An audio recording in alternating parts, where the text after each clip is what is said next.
নাজনীন মিশু আপনি লিখেছেন, আমি একটি বিড়াল পুষি, তার ২টি বাচ্চা হয়েছে। এখন ৩টি বিড়াল পোষা আমার জন্য সমস্যা। এক্ষেত্রে আমি বিড়ালের বাচ্চাগুলো দূরে কোথাও রেখে আসলে গুনাহ হবে কি?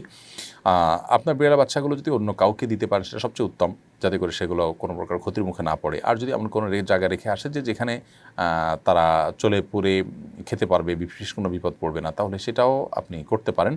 কিন্তু আপনি নিশ্চিত বিপদের মুখে তাদেরকে ঠেলে দেওয়াটা উচিত হবে না। আপনি যদি জানেন যে এখানে দিলেই একটু পরেই কুকুর এসে নিয়ে যাবে, ছেড়ে ফুঁড়ে খাবে তাদেরকে, তাহলে এটা করাটা উচিত না। বরং আপনাকে সবর করে অন্তত আত্মরক্ষা করার মতো হয়ে গেছে তারা, তখন তাদেরকে আপনি নিরাপদ মনে করছেন তুলনামূলক কোনো জায়গায় ছেড়ে দিয়ে আসবেন।